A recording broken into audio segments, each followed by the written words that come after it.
Welcome back, ladies and gentlemen, and starting off with our focus tonight on the topic, we're joined here in the studio by Ms. Shireen Ramadan, the Human Capital Development Consultant. Ms. Ramadan, thank you very much for joining us. You're most welcome, Hani. Now, first of all, under the auspices of President Sisi, the New Delta project for agricultural development is launched with a time frame of 2 years.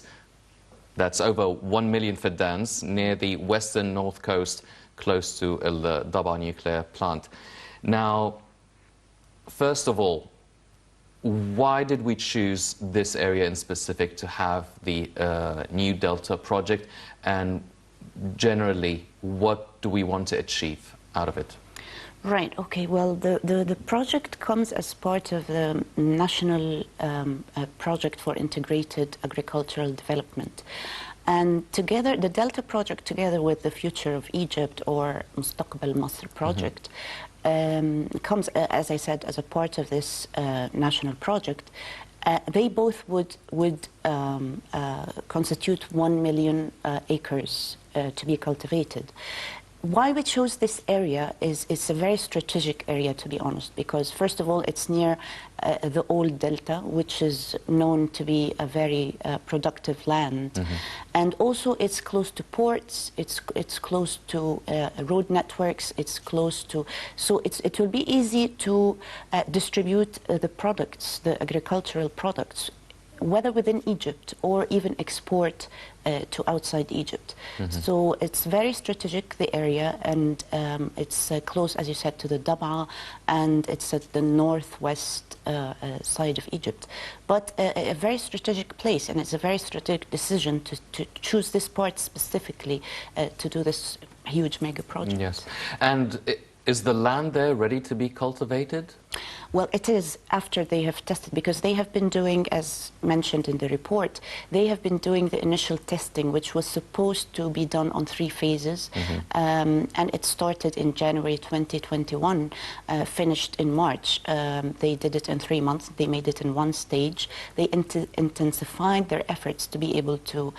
allow me first to say that the fact that this project was meant to be implemented in a 10-year span, but as per the President Abdel Fattah al-Sisi's recommendations, it was squeezed to a 2-year at most. He said it has to be finished 2 years at most. So what's been happening is people have been intensifying their efforts to the maximum to be able to deliver this project in 2 years. So the testing phase, which includes, experts and specialists from the area of land studies and also from the Faculty of Agriculture in Cairo University, Alexandria University, etc.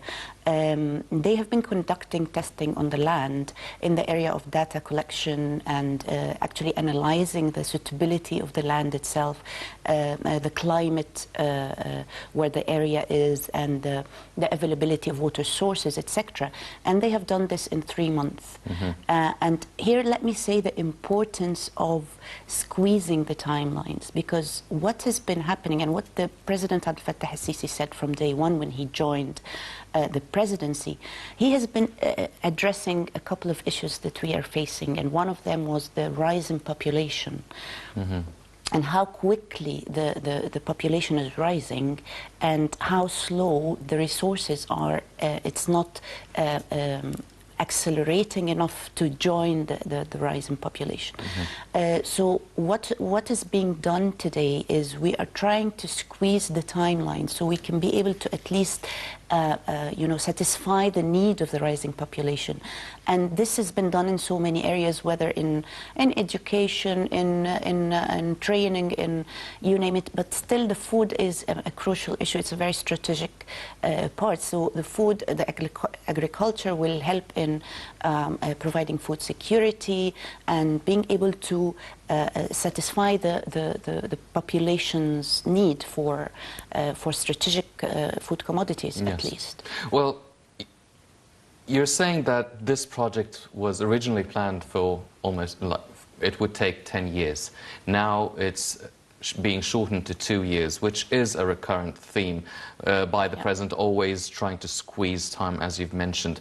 Now, by squeezing the time frame for such a project to 2 years, 1 million fidans, cultivating land. Now, what sort of challenges does this project pose for the Egyptians and for the ministry? Is it basically mainly the sole responsibility for the Ministry of Agriculture?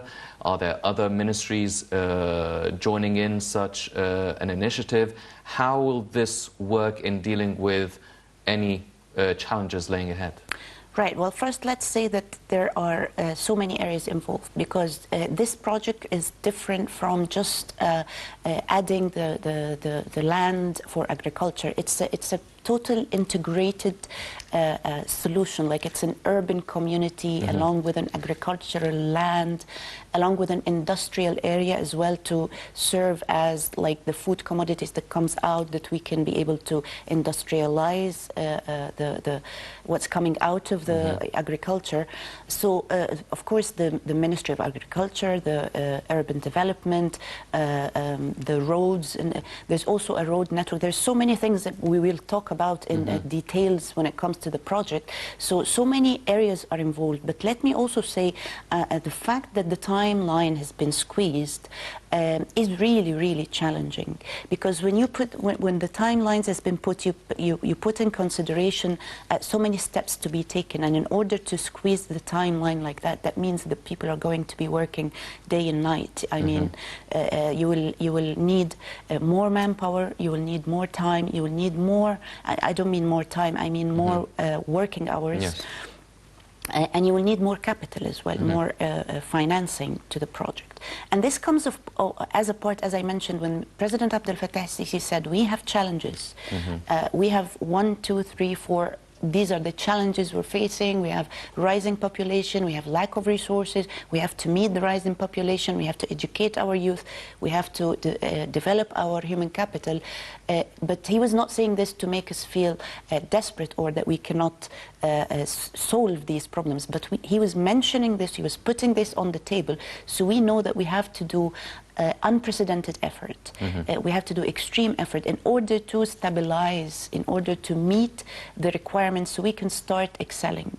So what is happening in terms of squeezing the time is people are going to have to work double and triple the efforts that's required from them. Yes.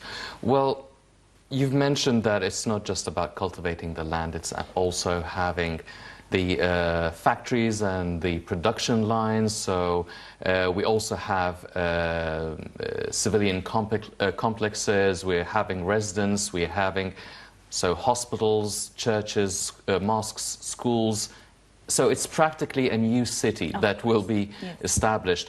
So it comes along with all its challenges, and one of the main thing is the human capital. Now, you being a human capital development consultant, now, is this an area, the agricultural field, is this an area where we have an abundance in human capital, because the agricultural sector has been throughout history one of the Egyptian strong points, or does it need still further development, further training, further relocation of a lot of the labor? How will this work? Right. Well, allow me first to say, let me tell you a story. The other day I was with a very nice taxi driver, and I knew from him that he comes from Tour Sinai, right? So I told him, well, that's brilliant. I mean, everybody would love to go and visit this place. And I told him, it must be so beautiful.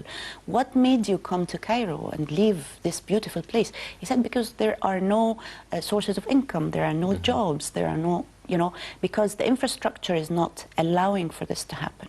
So everybody was going to the city to try and make a living, to try and make ends meet. Even those who are working in agriculture, they send their children, if they want them to get education, they will send them to the city. If they want them to get a job, they will send them to the city. And they end up being in the land alone, and they end up not being able to cultivate the land on their own, and they end up selling it, or they end up building on it, etc. So the whole thing is having the full infrastructure will definitely attract the human capital. If you have a fully fledged solutions for people, you have the educational facilities, you have the hospitals, you have the road networks, you have the job opportunities, the industrial job opportunities, the agricultural job opportunities, etc.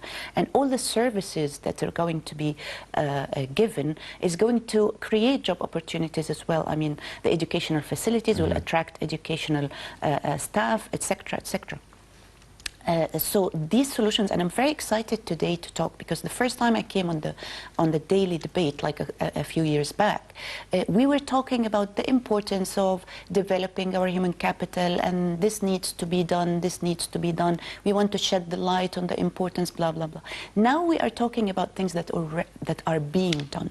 Now things are being done, fully integrated solutions are being actually implemented on ground to face this issue. As for the thing that you mentioned about, do we have enough manpower for this?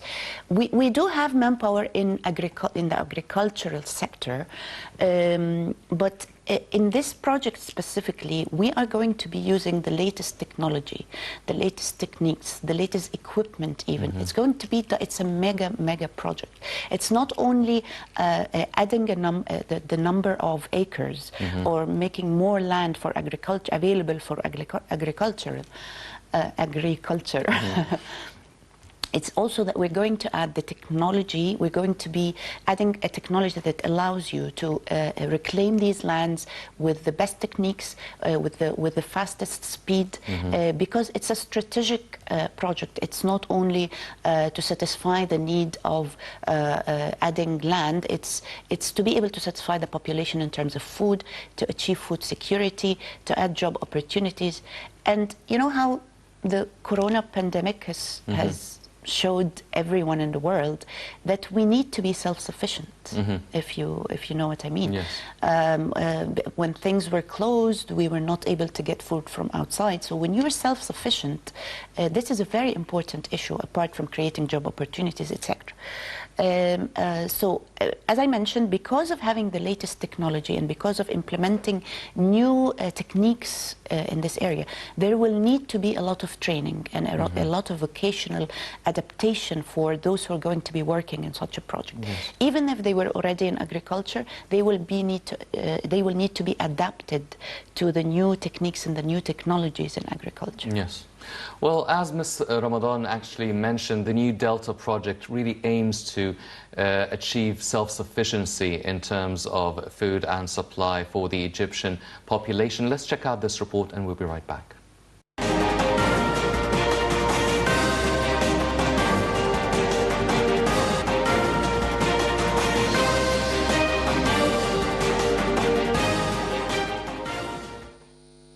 Prime Minister Dr. Mustafa Madbouli said the new national project for integrated agricultural development of the new Delta aims basically to achieve food security and confront the increasing demand for foodstuffs given the constant increase in population. The Premier said the timetable of the project needs to be tightened in order to start establishing new agricultural and urban communities applied through the latest administrative systems. President Abdel Fattah el-Sisi issued directives to the bodies concerned to merge the implementation phases into one stage and intensify the timetable to promote the state's strategy in the field of establishing new agricultural and urban communities characterized by modern administrative systems. The Minister of Agriculture and Land Reclamation, Saïda Kousser, said the national project of creating a new delta spanning over 1 million fidans will be carried out over 2 years. He pointed out the area would be cultivated with strategic crops like wheat, corn and vegetables. He said the cost of reclamation per fadan is about 200,000 Egyptian pounds. He said it would take place according to the availability of additional water sources and by studying climate and results of detailed studies of the land. For his part, Naim Masilhi, the advisor to the Minister of Agriculture, explained that the project aims at accommodating the increase in population inside the Delta area. He noted that the mega national project was supposed to take up to 10 years to be completely finished. However, the president directed the project to be finished within 2 years. He described the project to be unique, especially that it was designed to resemble the old known delta of Egypt.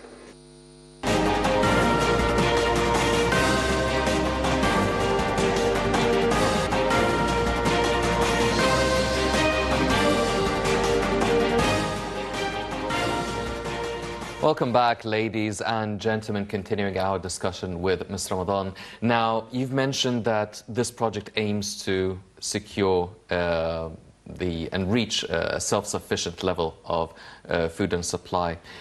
Now, having a development in the western North Coast, also working simultaneously on developing Sinai Peninsula, and also working on developing the thousands of villages, reimagining and reinventing the countryside of Egypt. Do you think that with all of these working simultaneously under a really tight time frame and schedule, do you think that by then, in a few years' time, and by a few, I mean very few years' time, we'll be able to be self-sufficient in terms of food and maybe then export?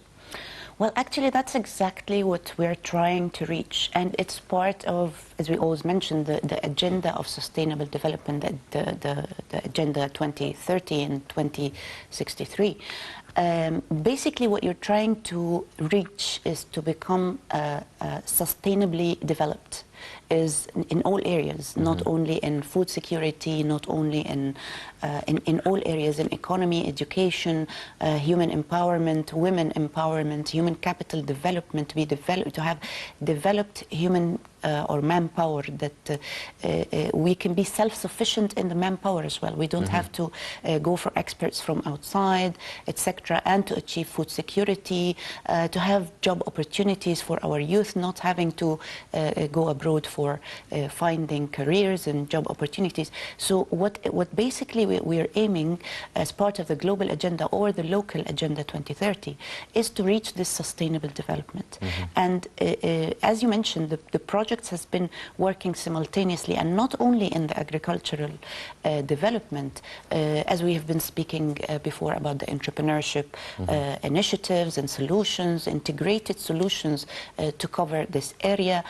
We have been talking about empowering women. We have been talking about educational projects, the new administrative city, the agriculture. So we are working simultaneously on so many pivotal areas when it comes to sustainable development of the country. And in every sector, we have been squeezing the timeline because we're actually kind of racing time here. Because what has been happening in the past decades is that small projects were being done here and there. Every time the population rises, so you make a project to satisfy this number of more population, and by the time this project is finished, you find the population has been doubled. So what needs to happen now is we need to be ready. We need to be ready for the coming population. When it comes to agriculture, when it comes to food, that's why we are squeezing the timeline. So by the time we're having more people, you would be having enough food for them.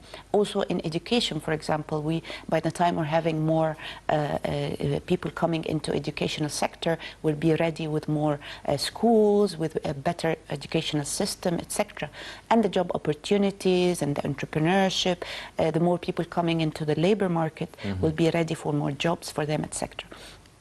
And what I'm really excited about is how the projects are kind of it's an integrated and inclusive solutions. It's not only solutions that are not linked together. One of the problems that we used to have in the past decades as well is that we will be working in agriculture in total isolation from the urban development, for example. We would be working in education in total isolation with the career and the training and vocational training, the job opportunities, etc.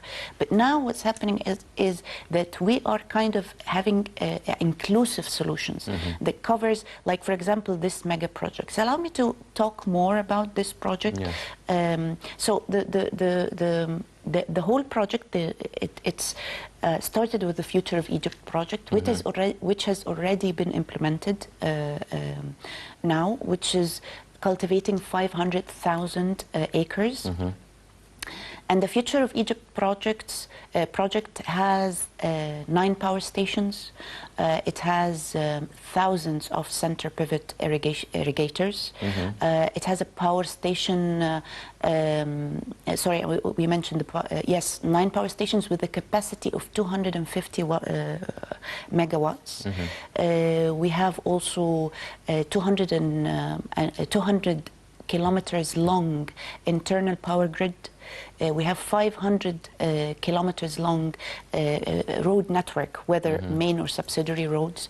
So you can picture from this an integrated solution for, as you mentioned, it's like a new city, industrial zone to serve the, as we mentioned, the food commodities. So it's like an integrated solution you'll find, and as you mentioned, the manpower, the labor. How can you attract people to go to the delta, to go to the northern, to the northwest of Egypt, is by having a better quality of life altogether. Not like before, okay, I'll go to have a work in a remote area, I'll do my job and I'll have my family in the city, I'll be going back. No, you'll have a new quality of life for the labor. You will attract citizens, and you will also release the burden from the old delta area. Well, talking about manpower and human capital development, now also the Ministry of Immigration and Planning have launched this initiative, Nawart Baladak, Welcome Back to Egypt, for those living abroad who lost their lives, lost their jobs, or they want to return to Egypt. They log into the website, they fill the applications and the forms, and so they can be reintegrated within the workforce and the employment sort of life here in Egypt. So when we're embarking on such a huge project, the New Delta, do we also look for such an initiative to help our resources of human capital? And when that happens, do you feel that they would need extra training, or would they require less training than the already existing manpower in the country? Right. Well, training is a constant effort that has to be done. Even if you work in an industry or in a sector or whatever, if you go from a facility to the other, you will have to be kind of oriented on the place of work. If you work in a bank, for example, and you go work in another bank, you have to take orientation training because every facility does things differently. You know, the core technology or the core expertise, as we say, is definitely more or less the same, but the logistical part and of how a place does things is kind of different from a place to another, from a country to another. The laws, a lot of things has to be oriented. So it depends whether the level of expertise they are in. If you're hiring technological people, engineers, etc., they do have the technicality, they do have the expertise, but they will have to be oriented to the new ways of doing things, to the country, to the methodologies that are put in place for the projects they're going to be starting. As for the agricultural staff, as we mentioned, if we're going to be using the typical people who have been working in agriculture, we're going to have to familiarize them with the new technologies because, as I said, we are bringing the top-notch equipment and techniques to be put in place for this project so we can be able to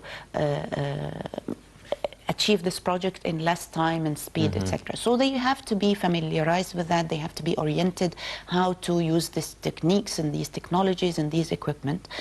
So training is actually a constant effort. Yes. It never stops. Yes. Well, Mr. Ramadan, because we're running out of time, but this is a very promising project, as you've mentioned.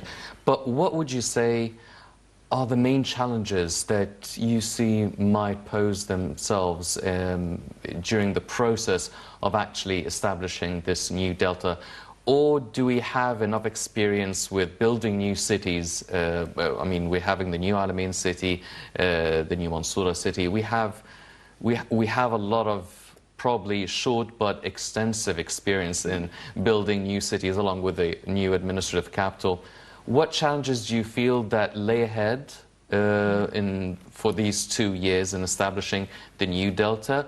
Or do you feel the challenges we've already overcome with our experiences in building new cities previously? Right. Well, the main challenge that we used to have in the past, I would say, is the lack of synchronicity or between institutions. That was always an issue in the past decades, let's say in Egypt, is how you synchronize between the Ministry of Agriculture and the Ministry of Urban Development, the Ministry of Education, etc., etc. And I think this thing has been put in consideration when it comes to having integrated solutions, as we mentioned. So if we get the institutions to work together and cooperate into having the vision for integration and the vision of integrated sustainability for all services, this is one very important challenge that we have to overcome. Also, the other challenge is two things. First is to get the right labor, to attract the labor and the people contributing in such mega projects, and to get them to know the buy-in in this, and to get them also to be willing, because if we have a will, we have a way. They have to be willing to exert the maximum effort they can, so we can be able to execute the projects in the timelines, the squeezed timelines as mentioned. The other thing also is getting the public in general, the Egyptian people in general, to tolerate the kind of difficult times we're going through now, because we have to squeeze everything at the moment. I mean, people sometimes feel stressed because of the logistics of the taxes, etc. But this is all going to pay off when all the mega projects actually is executed and implemented, and it starts paying off. We will understand why we've been put through this process of stressing, whether financially, whether work-wise, etc. So when it pays off, but I hope people actually have the patience until it comes. So these are mainly the challenges that will be faced. Yes, and hopefully, ladies and gentlemen, these challenges will be overcome. Egypt embarks yet again on another national mega project establishing the new Delta for integrated agricultural development in the western North Coast. We're going to be following such a process that should only take 2 years according to the set schedule by the President. Unfortunately, that's all the time we have for this edition of the Daily Debate. But before we go, I'd like to thank my very distinguished guest, Ms. Shireen Ramadan, the Human Capital Development Consultant. Ms. Ramadan, always a pleasure having you with us. Thank you for having me. Thank you very much. Ladies and gentlemen, please stay tuned for more coming up on Nile International. I'm Hani Saif. Thank you for joining us.